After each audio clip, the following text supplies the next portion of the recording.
বিশ্বনবী সাল্লাল্লাহু আলাইহি ওয়াসাল্লাম তিনটি বছর এই কোরআনের দাওয়াত দিলেন, লুকিয়ে লুকিয়ে, প্রকাশ্যে কোরআনের দাওয়াত দেন নাই।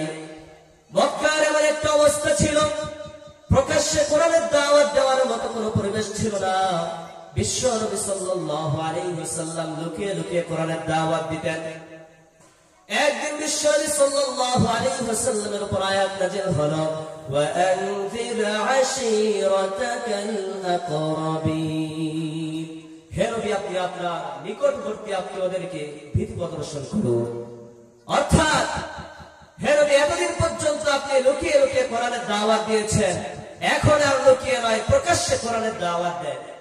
বিশ্বনবী সাল্লাল্লাহু আলাইহি ওয়াসাল্লাম কোরআনের দাওয়াত দেওয়ার জন্য প্রকাশ্যে কোরআনের দাওয়াত দিবেন, এই উদ্দেশ্যে একটা পাহাড়ে আরোহণ করে লোকদেরকে আহ্বান করলেন এবং অসংখ্য লোক বিশ্বনবী সাল্লাল্লাহু আলাইহি ওয়াসাল্লামের সামনে আসলো।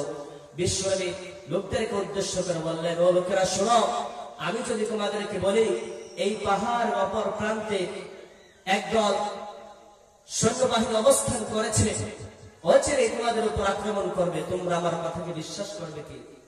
উপস্থিত সকল লোকেরা বলল, হে মুহাম্মদ, তোমার জন্মের পর থেকে আজ পর্যন্ত তোমার মুখ থেকে আমরা একটা মিথ্যা কথা শুনি নাই, তুমি আজ যা বলবে আমরা তাই বিশ্বাস করবো। সুবহানাল্লাহ। বিশ্বনবী বললেন, ও লোকেরা শোনো, তোমাদের কথা যদি ইহা হয়ে থাকে তাহলে আমি তোমাদেরকে বলি, আল্লাহ রাব্বুল আলামিন আমার উপর কোরআন নাযিল করেছে। এই কোরআন নাযিল করেছে, আমি তোমাদেরকে কোরআনের দিকে আহ্বান করে, মূর্তির পূজা বাদ দিয়ে আল্লাহ রাব্বুল আলামিনের ইবাদতের দিকে আহ্বান করে, এবং আমি মুহাম্মদকে রাসূল হিসেবে তোমরা মেনে নাও। বিশ্বনবী যখন এই কথা বললেন, তখন বিশ্বনবীর স্বয়ং চাচা আবু লাহাব তিনি বললেন, তাব্বাল্লাকা লিহাযা জামাআতানা, ধ্বংস হয়ে যাও হে মুহাম্মদ, এজন্যই কি আমাদেরকে একত্রিত করেছে? বলুন না নাউযুবিল্লাহ। উপস্থিত সকল লোকেরা বিশ্বনবী সাল্লাল্লাহু আলাইহি ওয়াসাল্লামের কথাকে নিয়ে ঠাট্টা বিদ্রূপ করলো। এই হলো সেই কোরআন, যে কোরআন বিশ্বনবী সাল্লাল্লাহু আলাইহি ওয়াসাল্লাম যে কোরআনের দাওয়াত দিয়েছিলেন।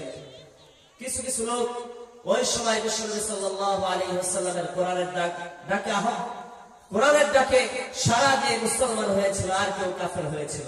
যারা মুসলমান হয়েছে তারাই সফল, আর যারা কাফের, আর যারা কোরআনকে অস্বীকার করেছে তারা জাহান্নামী হয়েছে।